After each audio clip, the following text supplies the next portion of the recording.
What up, Wholesale Elite fam? Look, today we're doing things a little bit differently. By the way, happy Memorial Day. If you're watching this on Monday, May 29th, today is Memorial Day. And it's a day that you feel a little awkward about saying happy Memorial Day, because if you truly acknowledge the day and the reason for the celebration, there's really not much happy about it. But it is an opportunity for us to extend gratitude to the members of our nation, men and women who have given the ultimate sacrifice and did that so that we can enjoy this day off to spend with our family and friends. And so kind of somber, but did want to wish all of you a happy Memorial Day, and I hope that you're keeping the main thing. And so guys, look, on this episode, we're going to do things a little bit differently. We got a mashup, and I'm pretty excited about this one because we took basically some snippets from past episodes and put them together just to give you an awesome, snippet of some of the just great stories that are told in real estate, and just some of the great mindset shifts. So hopefully this will be a very impactful podcast for you to just delve into the minds of multiple people who are killing it in this profession, and just kind of dig in and get some of that info. And maybe if you haven't seen any of these episodes, it'll be a good cue for you to go and watch the full recording, the full interview, because they are great. I mean, we've had some phenomenal guests on here, and so we're super fortunate to stitch some of our fun, ones from the last 40 episodes that we've done so far, stitch them together and hopefully bring you some good value. So without further ado, let's get going. Check it out. But I felt like I was taught that engineers have this mind where they really need to analyze stuff. Did you have that problem when you first got started, where you felt the need, or were you just an action taker? I feel like I succeeded because I was like that. I think my tendency to analyze is what kind of made me kind of fast lane 100 miles per hour past everybody else. For sure. For a long time, was because I was super analytical. Because the thing with engineering, it's kind of like engineers are basically like, how does this work? I need to know how. I need to know everything about it. I need to be able to take the car apart and then put it back together. I need to know exactly why. And the reason that's important is because when you're constantly looking to see how things work and what they're kind of composed of, you're able to establish the fundamental truths about a concept, or the fundamental truths about a principle, right? The fundamentals, the things that are objectively this or objectively that. Now, once you know the objective truths and you are 100% honed in on the objective truths, you can start to use those objective truths as a foundation to build stuff on. Right. So, for example, building a successful real estate business starts with having a very undivided mastery on the basic principles, complete mastery in the basic principles. So it's it's kind of like you can't build a 60-story tower on a shaky foundation. Right. Fall right the heck over, especially when you're scaling a real estate company, or any company, as a matter of fact. If we don't take the time to know the basics, they're not going to translate over when they start to become the complicated. The basic is the basic. You use wacky principles of complicated stuff, bad things start to happen. And so for me,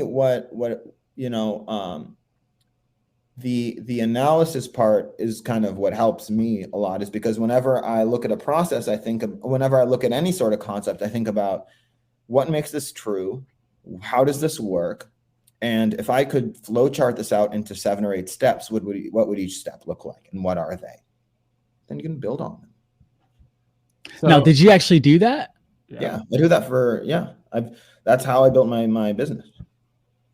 So give some insight to because it's kind of unique. Most people, I'm opposite of you. Aishan will know that instantly. I'm the just go take action. I'll screw up, learn later, and then retake the action and learn. But you screw up and then you learn. Right. And then you screw up and then you screw up, you learn, and then you adapt, and then you screw up, you learn, and you adapt. Right. Absolutely.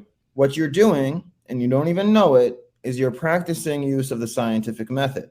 You're having a hypothesis. You're saying, okay, like, I have an idea. This is going to work. You do an experiment and you're like, fuck, that didn't work. And then you have your results and then you go, all right, my conclusion is we're never doing that again, or we're totally doing this again. Then you have another hypothesis, either this works or we're not doing this again. And then you run it again. And then you get a little bit closer to success until you hit a new hurdle. And then you have a new result, you reassess, hit your conclusion, and then you keep going into this feedback loop. That's the scientific method. You are doing that without even noticing. For those of you who don't know, or who haven't met Paul and Michelle, or who don't follow them on Instagram, they're in a different country almost every other week, every week. These guys live the lifestyle. My IG is the lifestyle dude, just because I've always been into the lifestyle, and seeing you guys actually accomplish what I want to do is phenomenal. I mean, you guys just got back from Greece. You just talked, you're going to Bali in a few months. You're in Arizona now. So you guys are clearly winning in the wholesale game. And I don't want to go over numbers or any of that stuff. We'll save all that for part 2. But let me ask you guys, what's one of the most recent things you've done that's out of your comfort zone? Oh. What are you guys doing to challenge yourself? I think working with new people is a challenge. For you is a challenge, yeah. Well, it can be challenging because they just don't know what they're doing. Yeah. That's why we only work with people with like that have some type of experience, whether it's Astro students that have gone through the course, and because we just don't have time to train people. And there's so much free game out there. Like, why are you going to come to us for training? Yeah. Come to us when you got it ready, and we can bring you into a business that just for sure. Michelle had a really clutch, uncomfortable meeting with her COO yesterday and her team today. Because there were some things she needed to fix. So maybe that's it for you. Yeah. Maybe on a trip that you guys have recently taken, was there an awkward situation where you were like, I don't know if we should do this, but you did it and it ended up being awesome? Yeah, I love hearing about these things. So what's something maybe that's not business related that you did that was out of your comfort zone? I've gotten her to skydive 3 times. Okay, skydiving, which is an amazing. Okay. Get rid of your fears, go skydiving. And it's what he's really talking about is like comfort zone in terms of lifestyle. 2 things that has happened to us. And this is one of my really great friends who I lived with her for 3 years. She messaged me and she was like, what are some of the biggest things that you learned this year? And I said that abundance doesn't come to you. Like, it doesn't really come to you unless you attract it, which is wonderful. That's one way of getting abundance. But the way that we've been able to receive abundance is literally by stepping into it. Like literally throwing ourselves, like skydiving, throwing yourself off the plane and landing in abundance. And there's 2 ways that we did that. The first one was when we went to the Maldives for my 30th birthday. It's $2,000 a night for those huts on the water. Okay. And so I told Paul, I said, we're going to Maldives. We didn't have the money at that time. I mean, we kind of did. We had just did like a $70K month 2 months prior, but we were also living in Hawaii where it was like $10,000 for our Airbnb and then like $5,000 for food. And like, so, we had expenses. So when March came around, we were like, we're going to the Maldives. I don't care how we do it. So we found this beautiful hut. We hired a travel planner who helped us with everything. And then it was $2,000 a night. And the hut hotel was like, okay, you put your credit card. We won't charge you until like 5 days before you get there. And I was like, well, I'm going to put my credit card in here. Okay. But we have about a couple weeks to figure out how we're going to pay for this. And that's literally what we did. And we stayed in the Maldives for 3 nights and we did many, many activities. And that was the best trip we've ever taken. And ever since then, every trip that we've taken has been an abundant trip. For our trip that we took from Greece to Turkey to Mexico was a $30,000 trip.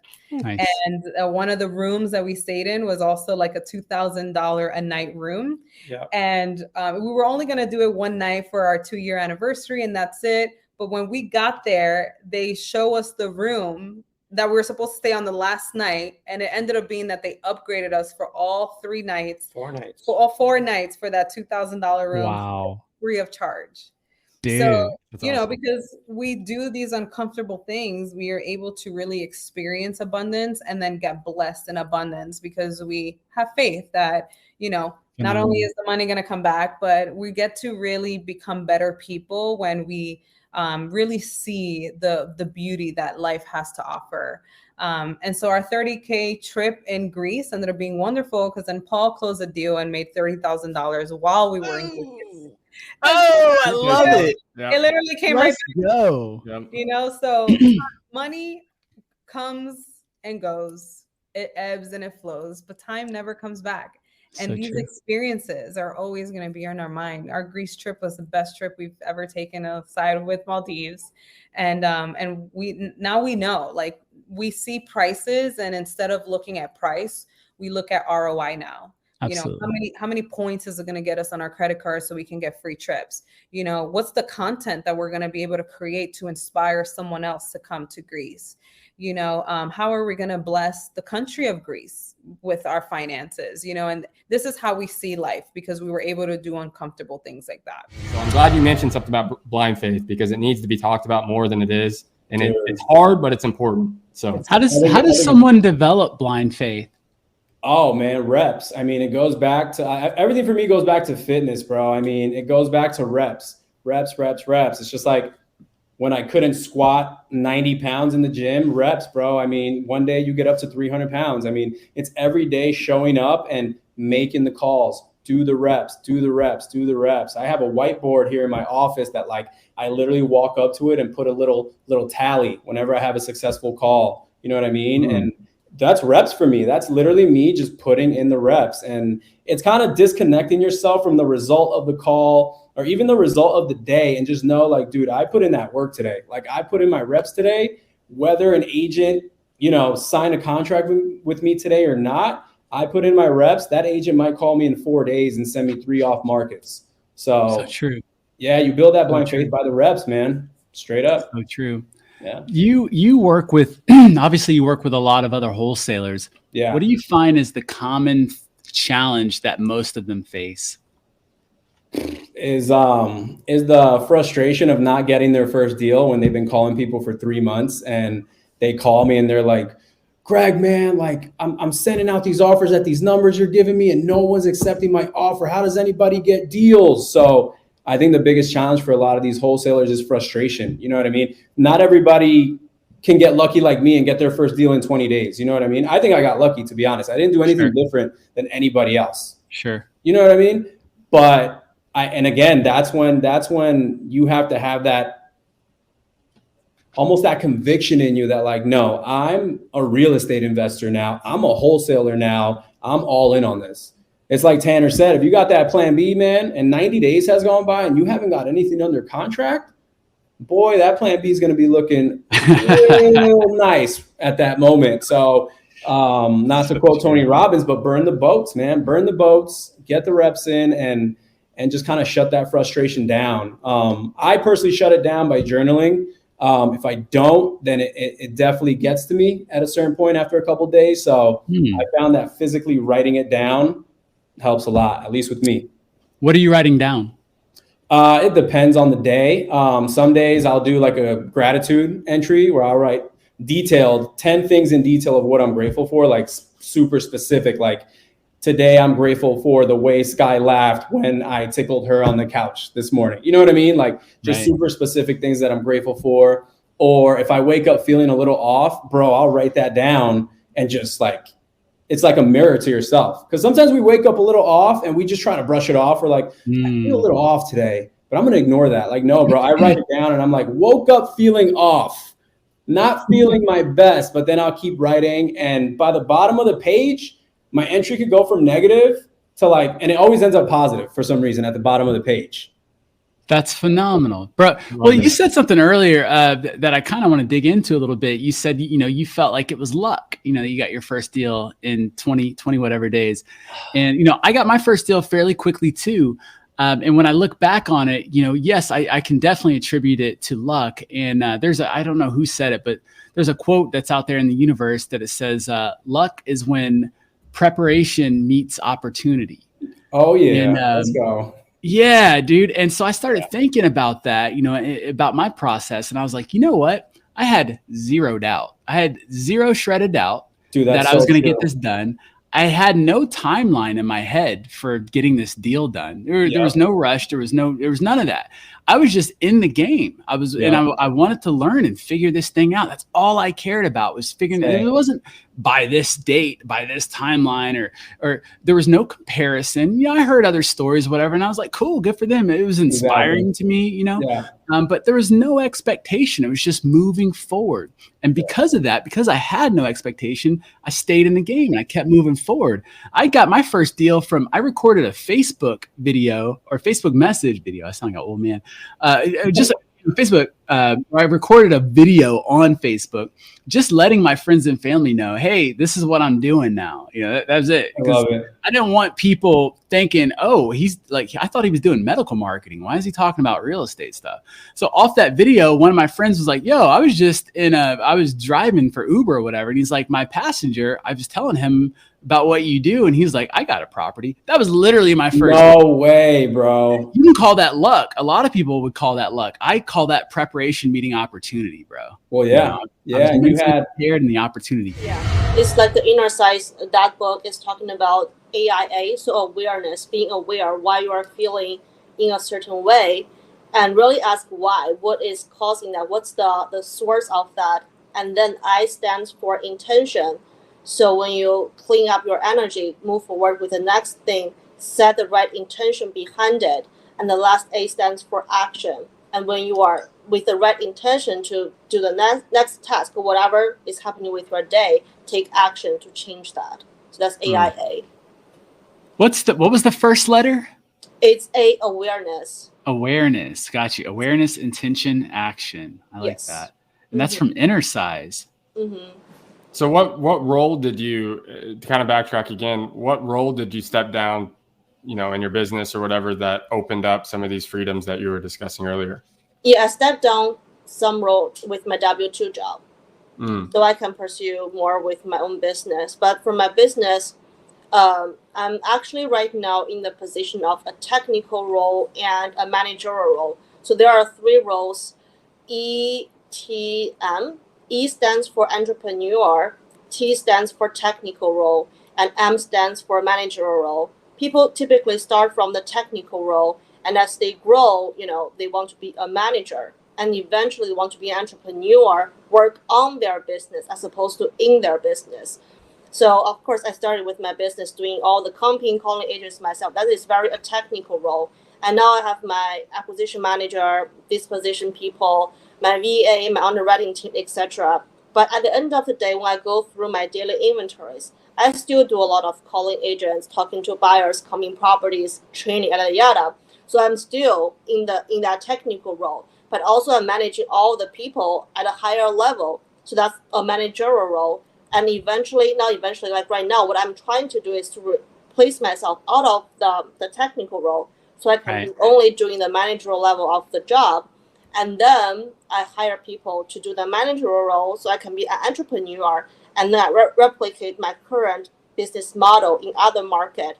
And once I have 5 these kind of models in 5 markets, I will hire another COO. So that COO will manage 5 managers, because less than 5 people is not worth hiring another COO to manage. So 5 is a number for like the people to report to. That's my next step. God, I can hear that Wharton Business School kicking in. For real. I'm taking notes over here. Like, wait a minute. So, how did you come up with that structure then? I mean, is that something you learned in school, or is that something you read? Yeah, so I read books and listened to how people structure their business. That's typically like the framework. But in terms of my own business, what kind of role I want to hire, that's more customized to my personal situation. Okay. Nice. Yeah, very interesting. So just to kind of go back just a little bit, when you were talking about how you go for walks to clean your energy, as you said it, what are some other things that you do to help with that? You mean like depressed, the stress level? Sure. Yeah, absolutely. So I take walks for sure, and I think visualization is also very important, because envision what my end goal is. It can help me realize whatever I'm going through right now is just momentarily. It's just all leading up to the eventual result that I want to achieve. So that's definitely helpful as well. And also doing something close to nature, because at the end of the day, we are so small in this universe, and we should be so humble, and whatever is happening to us or with us compared to other, like more bigger things happening with other people in the world, like they are starving, etc., we should be so grateful already. So always raise that vibration, being grateful with what you have already, and the opportunities you can keep pursuing, can keep learning. So every time if I face a challenge, instead of seeing it as a challenge, I see it as opportunity for me to learn, to grow. And as an entrepreneur, what we will never quit is to keep solving problems. So we should expect problems, issues going on in our business as a nature of the business. And every challenge makes me really excited, as opposed to, okay, why this is happening. So kind of just shift the mindset, how you read the situation, what's the story you are telling yourself. I love that. Woo. What would you say are a couple character traits of someone with a good mindset versus someone with a poor mindset? I think awareness is really important. Know how you are feeling and why you are feeling in that way. And once you figure out why, it's just your responsibility to change the narrative of the story, and also take the responsibility. One quote that I like a lot is, only when you take on the responsibility is when you have the control of the things. If you are blaming on others, it's always about other people. You cannot control other people, so you don't have the control of the situation. But if it is because of you, then you can do something about it, and then you can change your own scenario. So how do you guys deal with adversity, or how do you guys deal with failure? Do you look at it differently than everyone else? Like, what's your guys' maybe a tactic or something in regards to adversity? Yeah, how do you guys essentially keep going up, right? Even on the days you're down? Yeah, I feel like, bro, you look at every situation and you just find a lesson in it, and just know that all the hard times, you look back and say, okay, I've been through these hard times before. You just keep on going. You know that there's, sun at the end, it's rainbows at the end of the tunnel, or whatever they say, man. It's you just find a lesson in any hard time. And even, bro, having a partner, like when your energy's off, bro, I talk to him. I vent to him all the time, bro. And likewise, and having, a partner helps big time. But I think just looking at it a bit different and trying to find the lesson in the hard time is life-changing, honestly, bro. We're going to talk about partnership stuff in a minute, because I think that partnerships in real estate are one of the most important, impactful things that anyone can do in their business. And it also can be one of the quickest ways to kind of sink your ship, if you don't do it correctly. So we'll definitely go into that. But I want to ask you, Remy, real quick, because Matt, you seem like a natural optimist. Maybe it was just the way your parents, brought you up and the environment that you were raised in. Remy, are you the same, or did you have to work on building that optimism mindset? Honestly, bro, I feel like just through experiences, going through a lot of, I guess, hard stuff, at least I learned to, find a lesson in everything. And experiences, bro, honestly, just through time. And even though I'm so young, bro, I feel like I had the worst years behind me, and all those times made me who I am today. And yeah, just the experiences, I'm very grateful for everything, that I've been through and had to go through to become who I am today. And, it's helped my life greatly. So. Now, this is a wild analogy, but I want to go in deeper on that, Remy, because I appreciate that answer, but I want to dig in a little bit deeper, because here's the thing. Like I said, this is a wild analogy. Let's look at a criminal, right? There's two different people that come out of prison. There's people that come out of prison, they say, I'm going to change my life. I'm going to, you know what I mean? I'm going to go for it. I'm going to put my foot on the gas. I'm going to be the next Jay-Z, you know, or whoever it is. And I say Jay-Z just because of the criminal past. Now look at where he's at. You know what I mean? And then there's the other person that kind of slides back into it, or maybe has more of that victim mentality over that victor mentality. If you weren't a natural optimist and you had a challenging time growing up, what do you think separated you from the other people who are still living that lifestyle? I mean, I feel like my why is big enough to make me, you know, keep on going. Cause I mean, bro, exactly what you said, to be completely honest with you, bro. I went to, you know, YDC, I went to the youth, like I was in the cell, bro. Like 4 days after my birthday, I got caught up selling weed, having, you know, not, you know, stuff I shouldn't have had on me, stuff like that. So literally, bro, 4 days after I turned 16 years old, cops came into my house and took me away, bro. And I was there for about 7 months, almost till I was 17. And that was really the turning point in my life, bro. You know, because, you know, you just see stuff get serious, bro. And, you know, when I first came home from there too, my mind was set on, you know, doing a lot better. But then, like I said, being in that environment, bro, I started to get back into it. I started to, you know, sell weed again and this, that, and the third, because I was around it. Right. And then I just, you know, kept seeing, you know, all my friends, all the people around me start to go to jail, you know, get shot, you know, this, that, the third. And I was just like, it's not it anymore, you know, watching your back wherever you had to go and all that stuff, bro. It's just, you know, that was big enough to say, you know, like, I'm done with this stuff. I need to go. And I just had to go, bro. We just incredible packed it up and left. And bro, those hard times just, man, it's amazing, bro. Life is. Let me ask you guys, what do you think is a unique skill that you possess, and how does it benefit you in your real estate business? I think, and share yours as well, but I think, you know, being authentic, bro, like just being ourselves, you know, separates us a bit. In every situation, bro, meetups, you know, talking to you guys, wherever it is, whoever it is, we just keep it authentic and we just be ourselves, you know. We're not going to change for anybody or act any certain way. We're going to be ourselves regardless. And I think people respect and connect to us more. Okay. When we keep it authentic. That makes sense. So Remy, for you, it's more like a self-awareness is probably your you know, unique skill that's helping you. What about you, Matt?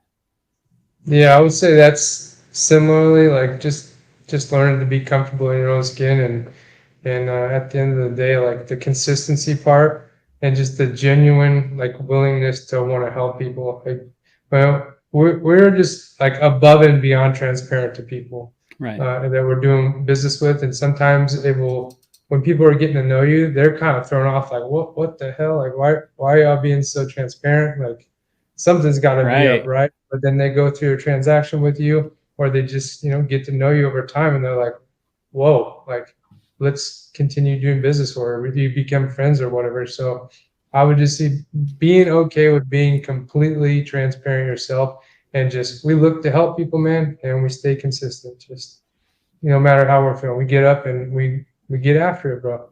That's huge for the audience. I mean, I feel like, especially in our industry, I feel like a lot of people need to hear that. It's okay to be transparent. It's okay to be honest. Because that's where our industry kind of gets skewed in a lot of people's eyes, right? And so, and that's why you win. It's funny how that works. People that are honest themselves and transparent and will communicate a problem even though they don't want to communicate it. It's funny how those people are the ones that win big in this business. So you'd be surprised at how easy it is to get from the start of a transaction to the end of the transaction by just everybody being on the same page and like communicating truth to each other. What do you think about that? Like, what do you know, bro? Just like weird, yeah. tell it like it is. Oh, well, okay. Because then you can problem solve. There's no like hiding of stuff. Like, 100%. it's mind blowing, but a lot of industries I think are that way. And I will say one thing about the real estate industry, like the openness of information and knowledge, at least from my perspective, coming into Astro, like right off the rip, and being in the real estate investing community, even here in Jax, like with some of the OGs that are here, people are just openly sharing information. And in my last industry, boy, it was the complete opposite. And so I can appreciate that, to the fullest, man. It's fucking beautiful. Excuse my French, but it is. I love it, man. January 2021. There was an Atlanta meetup. This guy named Pace and this guy named Jamil. All right, doesn't hurt to look people up. I looked Jamil up. I looked Pace up, and I was like, okay, I'll go because during that time I was learning that connecting with others is the key in real estate. 100%. And me being a people person, I was like, no brainer. Never been a problem for me. I go over there and I'm talking to every single body. There is only probably 2 people that were not wholesalers, and then everybody else was like pretty much wholesaling, right? And Jamil walks in, Pace walks in, everybody, right? They talked, and I walk up, I talk to Pace, I talk to Jamil, right? And it clicked immediately with Jamil. I was like, I like this guy. I like his energy. We matched. We literally matched the same energy. So I was like, Jamil, how can I learn about this? He said, just shoot me a DM on Instagram. I said, say less. Shot him a DM, spoke to him, then I spoke to Nino. And I was like, okay, cool. You know what? I'll join. This is what I told Kenneth, I think I spoke to when I was joining Astro. I say, all right, Kenneth, here's what's going to happen. You're going to send me a contract that's legit. I am not going to give you the full amount for the mentorship. I'm going to give you 3 payments, 1 payment every month. Here's what's going to happen. The first month I pay, the first payment I pay, if I see anything that's not what you said to me, what you stated, I am calling my bank. I was like, hey, these guys are stealing, cancel my account. He said, and he was cracking up. I say, but I tell you what, I make the most of everything. He closed the closer. Exactly. You closed their closer. That's it. I say, I make the most of everything. You give me apple, either I eat it or I make apple juice. That's it. It was like, cool. So I got in.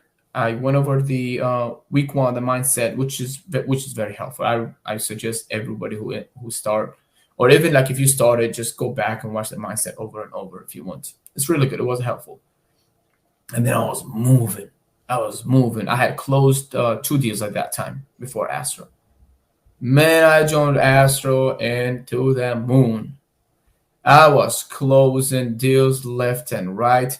I had worked with agents before and everything, but everything in the course that had helped me so much. So I got in and I was rocking and rolling that year, 2021. I was killing it.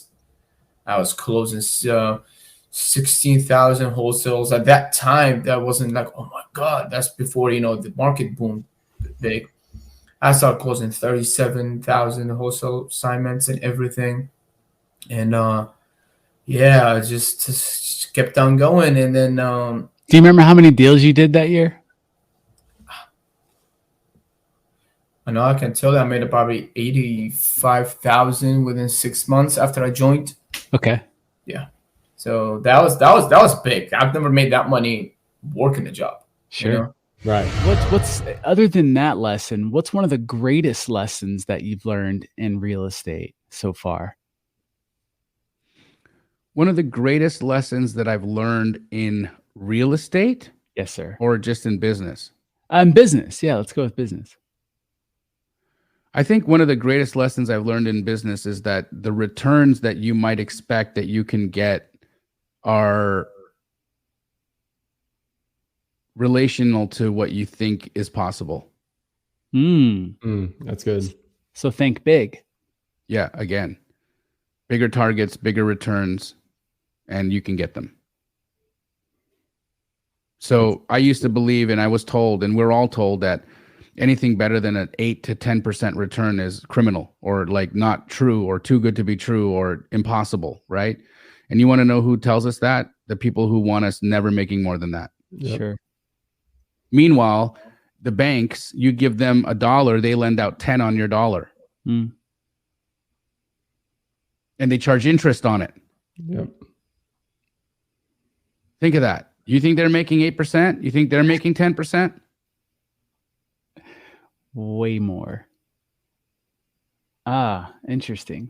What's your definition of success?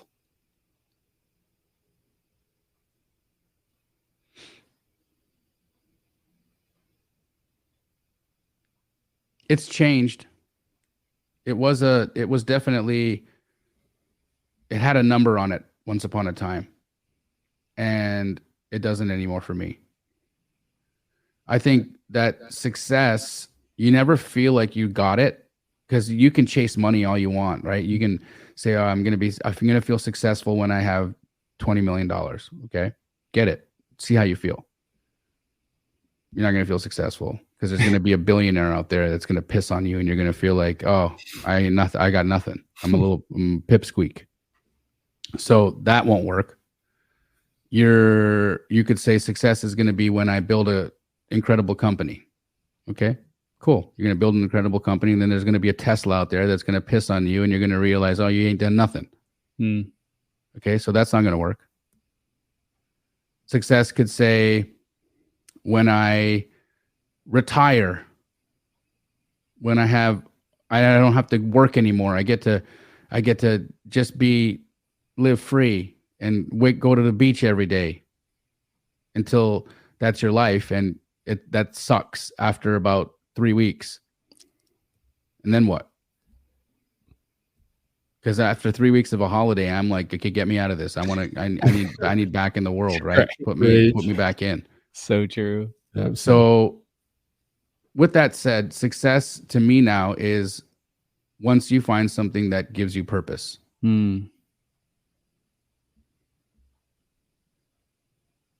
What do you find that gives you purpose? Right now, it's been watching all of you guys crush it. It's awesome. Like that to me, it's like I don't even care about making 20 grand a day. I'm like, ooh, yay. But then if I hear you made 20 grand a day, that gets me off. That's like, yeah, cool. Because like I know I did something in your life and it meant more to you than it did me. That's phenomenal. Yeah, that's an incredible answer. I'm just sitting here just locked the fuck in, just listening to like all this mindset, just soaking this stuff in. That was such a good answer.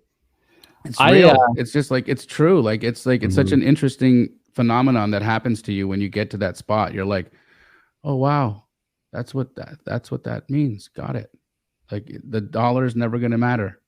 It's like when you start to do things for other people and in your outward focus, like your success is based off of helping others and pushing other people and doing stuff for other folks. It's like, that is purpose. Like that's something that I can, even now, like I say it all the time, but like I could die now and I'd be super happy because I know that I had an impact on thousands of lives. And, I played the game well. I gave it my best.